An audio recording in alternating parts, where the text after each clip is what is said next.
خدایا در رحم دروازه خلاص کا د بندگانو زړونه خولې خلاص کا چې په دنیا کې سی بلند ستا د دین صدا لا اله الا الله د ژوند لار خدایا در رحم دروازه خلاص کا د بندگانو زړونه وړاندې کوونکی مولوي محمد یاسین فهیم. لا اله الا الله لا اله الا الله د ژوند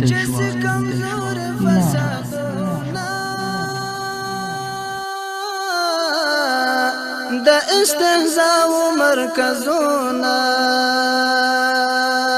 نوري د جهل قافلې کفنا لدې وطن متیار کرونا چې هر وګړی مسلمان وای الله الله لا اله الا الله لا اله الا الله. بسم الله الرحمن الرحيم. الحمد لله رب العالمين حمد الشاكرين، الصلاة والسلام على سيد الأنبياء والمرسلين سيدنا ونبينا وشفيعنا ومولانا محمد وعلى آله وأصحابه الطيبين الطاهرين. قدرمنو اوریدونکو د ژوند د لارې د خپرونې مینوالو، السلام علیکم ورحمت الله وبرکاته. ستاسو روغتیا خوشحالي د پاک رب نه غواړم، په دې هیله چې د صحت او عافیت جامې په تن ولرئ او خوشحالي مو په برخه وي.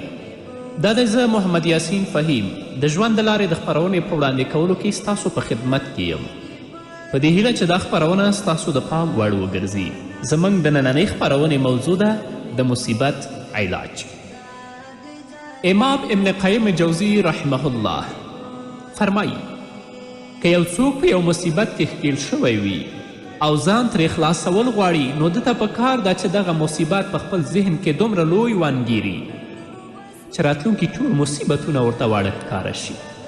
که څوک په یو مصیبت کې راښکیل شوی وي، نو غواړي چې د دې مصیبت نه او د دې غم نه ځان خلاص کړي، نو ده ته پکار ده چې دغه مصیبت په خپل ذهن کې دومره لوی وګڼي چې راتلونکي ټول مصیبتونه دې ته واړه ښکاره شي. همدا شان دی د دغه مصیبت په بدل کې ترلاسه کیدونکي ثواب ته سوچ وکړي چې الله دا مصیبت، دا مشکل او دا کړاو په ما راوستی، خو د دې په بدله کې به الله رب العزت ما ته ثواب او اجر هم راکوي.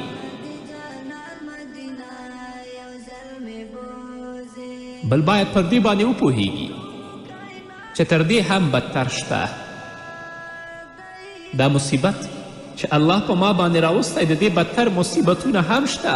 نو هله به ورته پیښ شوی مصیبت غنیمت ښکاره شي، او نو یوازینی د مصیبت د علاج لاره دغه ده چې دا مصیبت ځان ته لوی وګڼي او د مصیبت پایلو ته متوجه شي چې دا مصیبت هسې نه دی، الله رب العزت به د دې په بدل کې ما ته اجر و ثواب راکوي. ځکه که مصیبتونه نه وای، نو چا به د راحت د راتلو تمه نه کوله. که مصیبتونه نه وای، چا به د راحت د راتلو تمه نه کولی. بل باید له ستونزو سره لاس او ګریوان کس پر دې پوه اوسي چې دا ستونزمن حالت به د ده په کور کې هومره پاتې وي لکه یو نااشنا میلمه چې ستاسو کور ته راځي. هغه څوک چې مصیبت سره لاس او ګریوان دی، ستونزو سره لاس او ګریوان دی، هغه دې په دې پوه شي چې دا ستونزمن حالت به د دې په کور کې تر ابده نه وي، بلکې دا به هومره پاتې کیږي لکه یو ناشنا میلمه چې ستاسو کور ته راځي.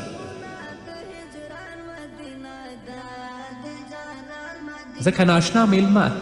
په خپل کار پسې یا په خپل هدف پسې ګرځي، له چا کره شپې او ورځې نه تیروي، او کله چې بیرته خپل کور او کلي ته ستون شي، نو د خپل کور به ستاینه او غندنه کوي. که ښه میلمستیا یې ورکړې وي، نو په خپلو بنډارونو کې ستایي، د هغه صفتونه کوي، او که ښه چلن یې ورسره نه وي کړی، نو د هغه غندنه کوي.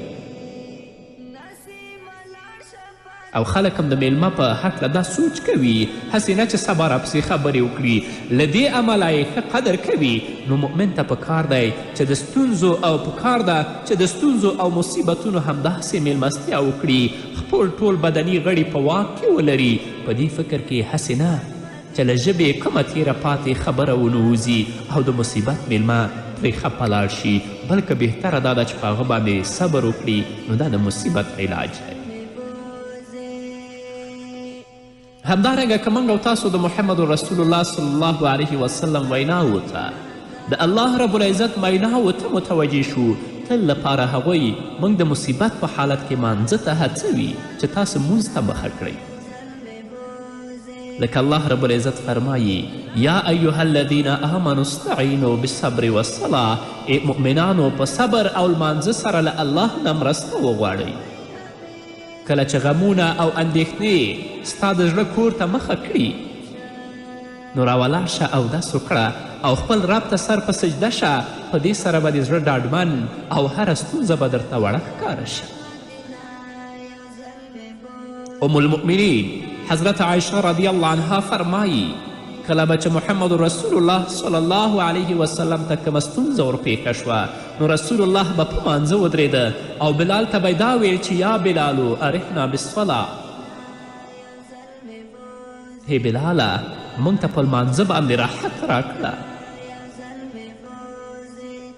5 وخته لمونځ د الله له طرف نه په موږ او تاسو باندې دا د الله ستره لورونه ده چې په موږ باندې کړې ده، ځکه په دې سره ګناهونه بخښل کیږي، درجې اوچتیږي او د ډیرو بدني او روحاني ناروغیو شفا پکې نغښتې ده چې الله به په دې مانځه باندې تاته شفا درکوي. نو چې کله په مصیبت کې راګیر وې، په کړاو کې راګیر وې، مصیبتونه راګیر کړی وې، نو ودرېږه الله ته په مانځه باندې د خپل مصیبت الله سره شریک کا، د هغه د حل او د هغه د مشکل حل غوښتنه ته د الله نه وکړه. هیله ده چې الله به درته حل کړي. دا نه چې په د مصیبت په حالت کې، د ستونزو په حالت کې بې صبره شي او په داسې خبرو باندې خوله خلاصه کړې چې تا نه الله ناراضه شي. نه، الله ته متوجه شه، دا مصیبت ځان ته لوی وګڼه او داسې وګڼه چې دا مصیبت د تل لپاره په ما باندې نه وي او د مصیبت پایلو ته متوجه شه چې دا هسې نه دی، الله به په دې باندې ماته اجر و ثواب راکوي. نو صبر وکړه، زغم وکړه، الله به نعم البدل او د دې نه ښه شی تا ته درکوي. تاسې هغه چا ته متوجه شئ چې هغه لمونځ نه کوي او جماعت ته یې شا کړې وي، په ظاهره به درته خوښ او ژوندی ښکاري، خو د روحانیت له پلوه هغه مړ دی.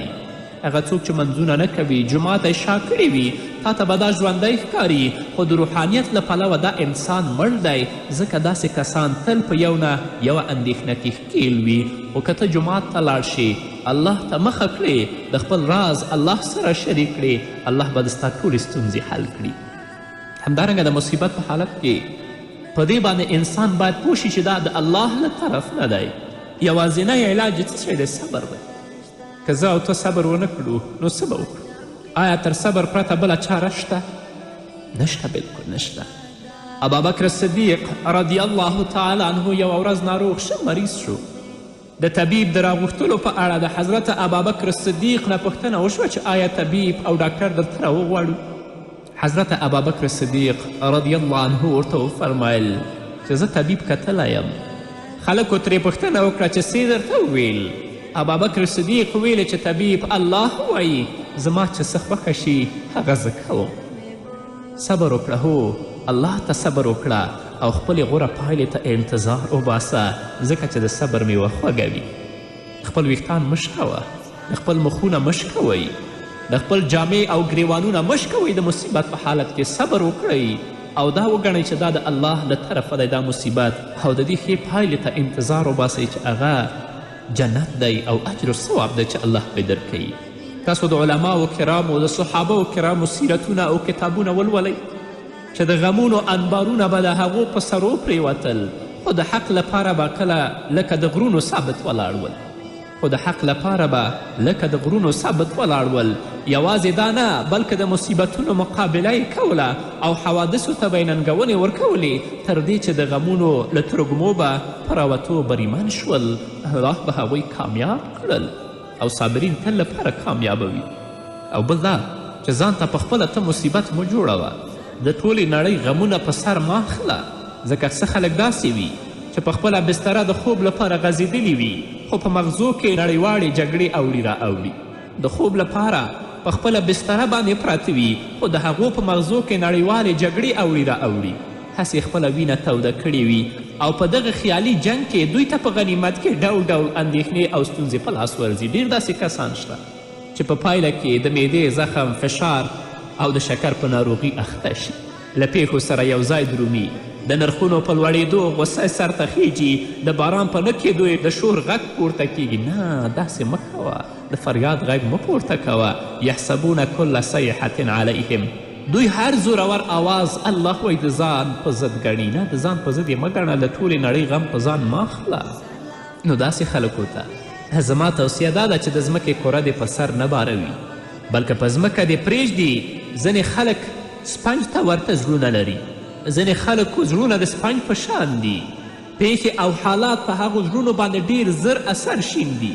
او داسې زړونه ډیر زر ښکار کولی شي دغه ډول زړه نږدې ده چې ګوګل ونړوي او سړی له منځه وي سینه زړه سخت که لکن حقپاله خلک له دغه ډول پیښو نه عبرت او پند اخلي ایمان یې لا پسې پیاوړی کیږي د دې برعکس د بېزړه خلکو هغه وحشت او ویره لا پسې زیاتیږي دغه ډول بېزړه خلک د دغه ډول وهمونو په پایله کې هره ورځ ځانونه پر څچاړه باندې وژني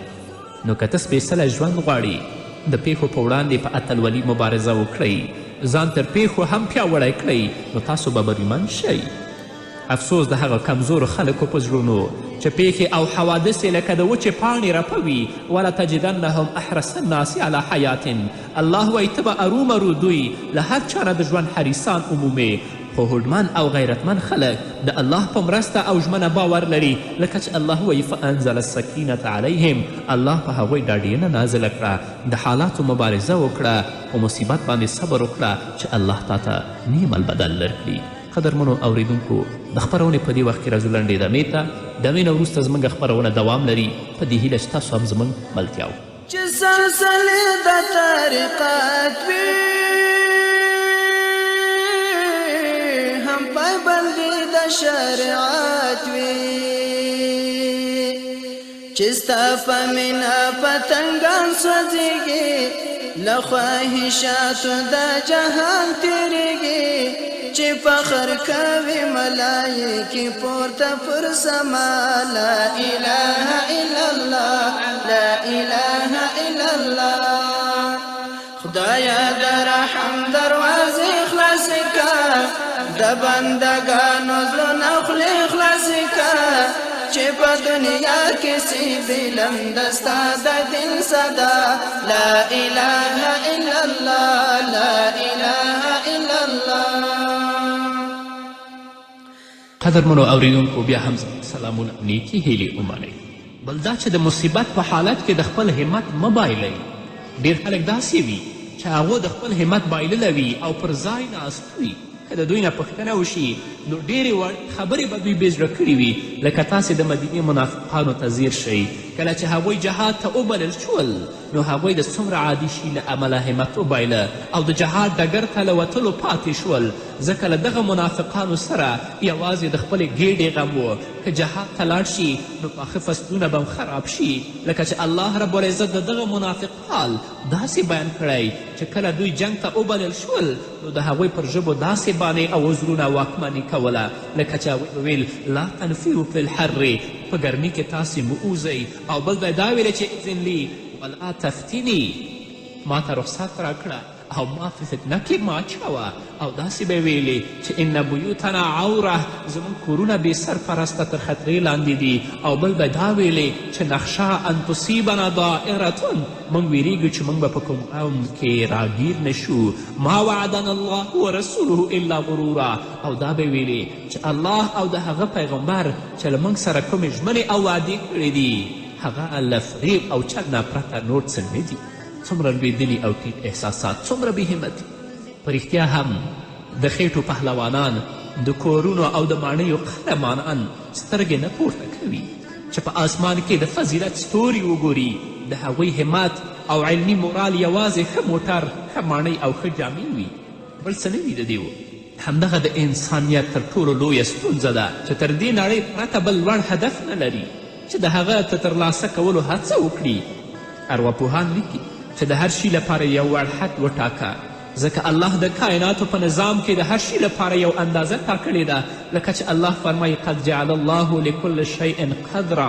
الله رب العزت د هر شي لپاره یو اندازه ټاکلې ده نو هرې قضیې او پیښې ته خپل وزن او حجم ورکړه له تیري او پاتې نه ځان وساته د محمد رسول الله یارانو ته وګوره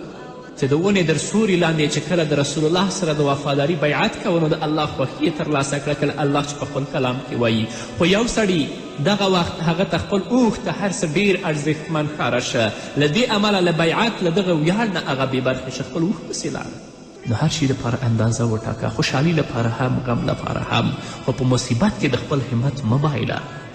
بلکې صبر وکړه چې تا نه الله راضي شي او که ته بې صبري وکړې د خپل د مصیبت علاج په خپله ونه کړې الله به دې د دې نه په غټو مصیبتونو کې ګرفتاره کړي د الله په ویش باندې ته خوښ اوسه ځینې داسې خلک دي چې کله په هغوی باندې مصیبت راشي نعوذ بالله د هغوی خولې نه دا وځي چې الله یوازې زه لیدلی یم الله زه فقیر پیدا کړی یم الله دا ستونزې په ما راوستې دي نه دا کفري الفاظ پرېږده د الله په حکم باندې راضي اوسه د الله په ویش باندې خوښ اوسه پکار ده چې هر مسلمان د الله په ویش خوښ شي د الله په ورکړو نعمتونو باندې شکر وباسي ځکه په قرآن کریم کې هم ځای پر ځای د شکر حکم شوی دی تاسې د مخکینیو علماو د اسلافو سیرتونه وګورئ چې هغوی څومره په سخت حالت کې سوکاله ژوند تیروه سره له دې چې له هغوی سره دنیوي شتمنۍ نه وه نه هغوی ښکلې ودانۍ او نه خدمتګاران درلودل خو بیا هم خوشحاله او ځانونه او هغه څه چې الله دوی ته ورکړي و د دوی د دین د خدمت لپاره وقف کړي ول خپل ځانونه یې هغه څه چې الله دوی ته ورکړي ول هغه ټول د دین خدمت لپاره وقف کړي ول او تاسې به د دوی په مقابل کې داسې خلک هم وینئ چې هر ډول دنیوي نعمت ورسره وي خو د هغوی لپاره د بدمرغي لامل شول ځکه د الله په نعمتونو باندې دوی شکر نه دی ایستلی فخذ ما آتیتک وکن من الشاکرین الله وایي نو څه چې زه درکړم هغه واخله او په هغه باندې د الله شکر ادا کړه ځکه چې هغوی د حق منهج او سم فطرت سره تلل ونه کړل او دا د دې دلیل دی یعنی هغه څو چې ډېر نعمتونه دي ورسره خو بیا هم هغوی په بدمرغي کې گرفتاره دي ځکه چې هغوی د حق منهج او سم فطرت سره تلل ونه کړل او دا د دې دلیل دی چې هر څه په یوه تله نشي تلل کیدلی وګوره یو سړی دی هغه به نړیوال سند لري ښه علم به یې کړی وي خو د هغه له علم نه به چاته یو ذره خیر هم نه وي رسېدلی او نه به رسیږي په مقابل کې به یې ځینې داسې خلک وي چې له محدودې پوهې سره به یې د خیر او ګټې چینې روانې کړي وي نو که نیکمرغي غواړې په هماغه صورت خوښ او راضي اوسه چې الله تاته درکړې ده دغه راز په هغه واک او ځواک خوښ او راضي اوسه چې الله تاته دربښلی دی د هغه نه اوچت مه غواړه عطا بن رباح رحمه الله په خپله زمانه کې یو ستر عالم و خو نوموړی یو آزاد شوی غلام و چې توره چهره یې درلودله په بدن شل او په سر پک و په مقابل کې احنف بن قیس د عربو حلیم سړی و وچ کړس بدن یې درلوده په ملا باندې نری و لنډې پونډې او وړه کوپړې یې درلودله اعمش د خپلې زمانې لوی حدیث پوه و چې دی هم له آزاد شوو غلامانو څخه یو غلام و بېوزله او فقیر په سترګو ضعیفه او تل به یې شلېدلې جامې په تن وې بلکې تر دوی له مخه پیغمبران علیهم السلام ډېر یې د میږو او د اوزو شپانه ول داود آهنګر و زکریا علیه السلام نجار و ادریس علیه السلام خیاط و دا په داسې حال کې چې د بشریت تر ټولو غوره وګړي هم دوی ول په هر صورت د الله په مواهبو د الله په وکړو باندې خوښ اوسه دا چې نه مال لري او نه جمال دا د الله ویش دی نحنو قسمنا بینهم معیشتهم فی الحیات الدنیا الله وایي چې د دوی د دنیوي ژوندانه تیرولو وسایل خو موږ د دوی په منځ کې ویشلي دي نو د الله په ورکړه باندې راضي اوسه تل لپاره په نعمتونو شکر وباسه او د مصیبت په حالات کې صبر کوه ځکه په ژوند کې انسان له هر ډول حالاتو سره مخ کیږي کله غم وي کله خوشحالي وي نو که څه ورځې ته غمجن اوسې یا د چا حق تر پښو لاندې کړه او یا یې تا باندې تیری وکړه نو ته د دغه ستونزو په بدل کې د جنت نعمتونه راپه زړه کړه که داسې دې وکړه نو ټولې اندېښنې به دې ختمې شي او له ډېر لوی تاوان نه به خلاص شي. هوښیار او عقلمند انسان هغه څوک دی چې د آخرت لپاره کار کوي، ځکه چې هماغه همیشنی کور دی او تر ټولو ناپوه هغه څوک دی چې په دې فاني نړۍ پسې نښتی وي او همداسې خلک د مصیبت په مهال ډیر اندېښمن او په خپلو کړو پښیمانه ښکاري، ځکه دوی سپکه او بې ارزښته نړۍ په پام کې نیولې او هغه همیشنی کور یې هیر کړی دی. نو له دې امله د داسې کسانو غوښتنه دا وي چې په دې دنیوي ژوند کې موږ له هیڅ ډول داسې ستونزو سره مخ نه شو چې موږ یې نه خوښوو. که دوی د جهالت او وحشت دغه توره او چټله پرده له سترګو پورته کړي نو حقایق به ورته په ډاګه شي او د همیشهوالي په کور یعنې جنت کې به خپلې ماڼۍ پورې او غلمان په جوته توګه وګوري. آیا موږ په دې اړه کله اوږد فکر کړی چې په جنت کې استوګن خلک نه مرګ لري، نه اندېښنه لري، نه لوړې لري، نه ژورې لري، نه زړښت لري او نه فنا لري؟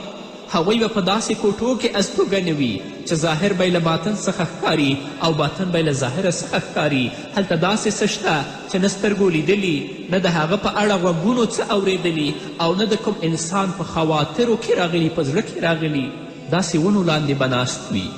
چې یو سپور سړی په یو اس باندې د هغو سوري لاندې 100 کاله مزل کوي، خو بیا هم هغه سوری نشي لنډولی. یوه خیمه یې 80 میله اوږدوالی لري، ویالې پر اوبو، په شیدو، په شاتو او په شرابو تر تازه او ډکې بهیږي. ماڼۍ یې ښکلې او تختونه یې اوچت دي. لنډه دا چې د ارمانونو او هیلو د پوره کېدو ځای جنت دی او په جنت کې هر څه شته. چې کله تا ته درد رسیږي، کله تا ته مصیبت رسیږي، نو د جنت نعمتونه را په زړه که چې د خپل مصیبت علاج پخپله وکړې، انتقام مه اخله. نو کله چې د یو انسان تګ او مسیر د دغه ستر او نه فنا کیدونکي کور لور ته وي نو د دې نړۍ غمونه بیا انسان ته بیخي سپک او واړه ښکاره کیږي. نیکې چارې ترسره کړئ چې د الله رب العزت جنت ته ورشئ او د هغه په ګاونډ کې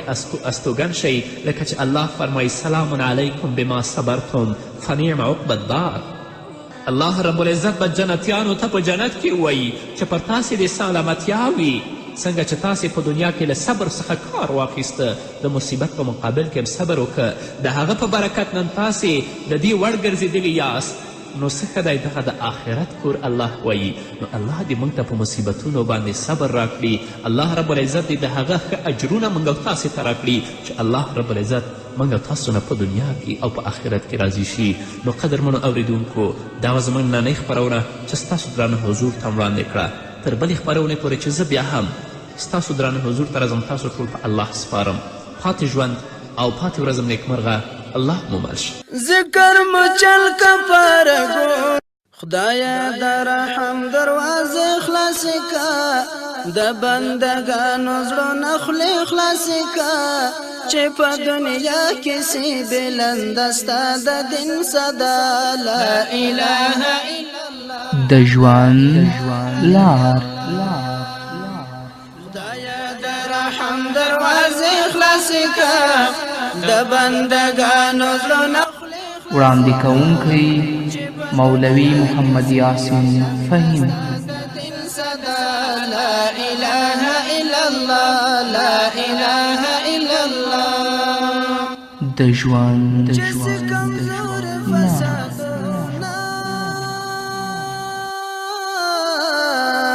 د استهزاء مرکزونه نوري د جهل قافلې کفنا، لدې وطن متیارې کرونا، چې هر وګړی مسلمان وایي الله الله، لا اله الا الله، لا اله الا الله. بسم الله الرحمن الرحيم. الحمد لله رب العالمين حمد الشاكرين، الصلاة والسلام على سيد الأنبياء والمرسلين سيدنا ونبينا وشفيعنا ومولانا محمد وعلى آله وأصحابه الطيبين الطاهرين. قدرمنو اوریدونکو د ژوند د لارې د خپرونې مینوالو، السلام علیکم ورحمة الله وبرکاته. ستاسو روغتیا خوشحالي د پاک رب نه غواړم، په دې هیله چې د صحت او عافیت جامې په تن ولرئ او خوشحالي مو په برخه وي. دا دی زه محمد یاسین فهیم د ژوند د لارې د خپرونې په وړاندې کولو کې ستاسو په خدمت کې یم. په دې هیله چې دا خپرونه ستاسو د پام وړ وګرځي. زموږ د نننۍ خپرونې موضوع ده د مصیبت علاج. امام ابن قیم جوزی رحمه الله فرمایي که یو څوک په یو مصیبت کې ښکیل شوی وي او ځان ترې خلاصول غواړي نو ده ته پکار ده چې دغه مصیبت په خپل ذهن کې دومره لوی وانګیري چې راتلونکي ټول مصیبتونه ورته واړه ښکاره شي. که څوک په یو مصیبت کې راښکیل شوی وي نو غواړي چې د دې مصیبت نه او د دې غم نه ځان خلاص کړي نو ده ته پکار ده چې دغه مصیبت په خپل ذهن کې دومره لوی وګڼي چې راتلونکي ټول مصیبتونه دې ته واړه ښکاره شي. همدا شان دی د دغه مصیبت په بدل کې ترلاسه کیدونکي ثواب ته سوچ وکړي چې الله دا مصیبت دا مشکل او دا کړاو په ما راوستی خو د دې په بدله کې به الله رب العزت ما ته ثواب او اجر هم راکوي.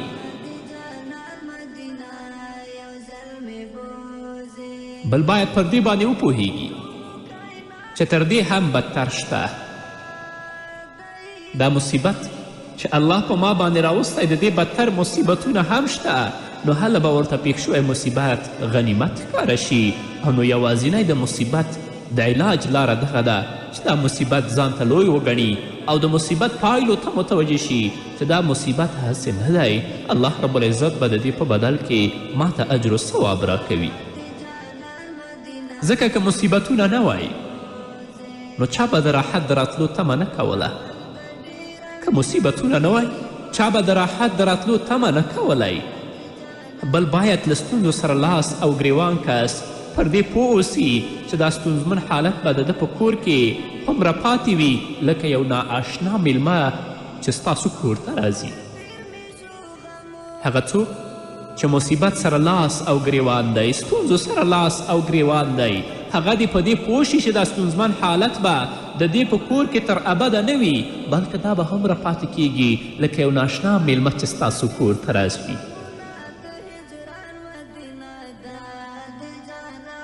ځکه ناشنا میلمه په خپل کار پسې یا په خپل هدف پسې ګرځي له چا کره شپې او ورځې نه تیروي او کله چې بیرته خپل کور او کلي ته ستون شي نو د خپل کور به ستاینه او غندنه کوي. که ښه میلمستیا یې ورکړې وي نو په خپلو بنډارونو کې ستایي د هغه صفتونه کوي او که ښه چلن یې ورسره نه وي کړی نو د هغه غندنه کوي. او خلک هم د میلمه په هکله دا سوچ کوي هسې نه چې سبا راپسې خبرې وکړي له دې امله یې ښه قدر کوي. نو مؤمن ته پکار دی چې د ستونزو او پکار ده چې د ستونزو او مصیبتونو همداسې میلمستیا وکړي خپل ټول بدني غړي په واک کې ولري په دې فکر کې هسې نه چې له ژبې کومه تیره پاتې خبره ونوځي او د مصیبت میلمه پرې خفه لاړ شي بلکې بهتره دا ده چې په هغه باندې صبر وکړي نو دا د مصیبت علاج دی. همدارنګه که موږ او تاسو د محمد رسول الله صلی الله علیه وسلم ویناوو ته د الله رب العزت ویناوو ته متوجه شو تل لپاره هغوی موږ د مصیبت په حالت کې مانځه ته هڅوي چې تاسو مونځ ته مخه کړئ. لکه الله رب العزت فرمایي یا ایها الذین آمنوا استعینوا بالصبر والصلاة ای مؤمنانو په صبر او لمانځه سره له الله نه مرسته وغواړئ. کله چې غمونه او اندېښنې ستا د زړه کور ته مخه کړي نو راولاړ شه اودس وکړه او خپل رب ته سر په سجده شه په دې سره به د زړه ډاډمن او هره ستونزه به درته وړه ښکاره شي. د خپل جامې او ګریوانونه مش کوئ د مصیبت په حالت کې صبر وکړئ او دا وګڼئ چې دا د الله له طرفه دی دا مصیبت او د دې ښې پایلې ته انتظار وباسئ چې هغه جنت دی او اجر و ثواب دی چې الله پرې درکوي. تاسو د علماو کرامو د صحابو کرامو سیرتونه او کتابونه ولولئ چې د غمونو انبارونه به د هغو په سرو پرېوتل خو د حق لپاره به کله لکه د غرونو ثابت ولاړول یوازې دا نه بلکې د مصیبتونو مقابله یې کوله او حوادثو ته به یې ننګونې ورکولې تر دې چې د غمونو له ترږمو به په راوتو بریمن شول. الله به هغوی کامیاب کړل او صابرین تل لپاره کامیابه وي. او بل دا چې ځان ته په خپله ته مصیبت مو جوړوه د ټولې نړۍ غمونه په سر مه اخله ځکه څه خلک داسې وي چې په خپله بستره د خوب لپاره غځېدلي وي خو په مغزو کې نړیوالې جګړې اوړي را اوړي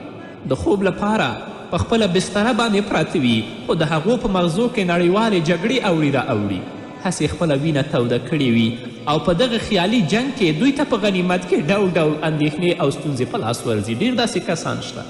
چې په پایله کې د معدې زخم فشار او د شکر په ناروغي اخته شي له پیښو سره یو ځای درومي د نرخونو په لوړېدو غصه سر ته خیجي د باران په نه کېدو د شور غږ پورته کیږي نه داسې مه کوه د فریاد غږ مه پورته کوه یحسبون کل صیحة علیهم دوی هر زورور آواز الله وایي د ځان په ضد ګڼي نه د ځان په ضد یې مه ګڼه د ټولې نړۍ غم په ځان مه اخله نو داسې خلکو ته زما توصیه دا ده چې د ځمکې کره دې په سر نه باروي بلکې په ځمکه دې پرېږدي ځینې خلک سپنج ته ورته زړونه لري ځینې خلکو زړونه د سپنج په شان دي پیښې او حالات په هغو زړونو باندې ډیر زر اثر شیندي او داسې زړونه ډیر زر ښکار کولی شي دغه ډول زړه نږدې ده چې ګوګل ونړوي او سړی له منځه وي سینه زړه سخت که لکن حقپاله خلک له دغه ډول پیښو نه عبرت او پند اخلي ایمان لا پسې پیاوړی کیږي د دې برعکس د بېزړه خلکو هغه وحشت او ویره لا پسې زیاتیږي دغه ډول بېزړه خلک د دغه ډول وهمونو په پایله کې هره ورځ ځانونه پر پڅه چاړه باندې وژني نو که ته سپېڅلی ژوند غواړي د پیښو په وړاندې په اتلولي مبارزه وکړئ ځان تر پیښو هم پیاوړی کړئ نو تاسو به بریمن شئ افسوس د هغه کمزورو خلکو په زړونو چې پیښې او حوادث لکه د وچې پاڼې رپوي ولا تجدنهم احرس الناس علی حیات الله وایي ته به ارومرو دوی له هر چا نه د ژوند حریصان عمومي خو هوډمن او غیرتمن خلک د الله په مرسته او ژمنه باور لري لکه چې الله وایي فانزل السکینة علیهم الله په هغوی ډاډینه نازله کړه د حالاتو مبارزه وکړه په مصیبت باندې صبر ام المؤمنین حضرت عایشه رضی الله عنها فرمایي کله به چې محمد رسول الله صلی الله علیه وسلم ته کومه ستونزه ورپېښه شوه نو رسول الله به په مانځه ودرېده او بلال ته به یې دا ویل چې یا بلالو ارحنا بالصلاة هی بلاله موږ ته په لمانځه باندې راحت راکړه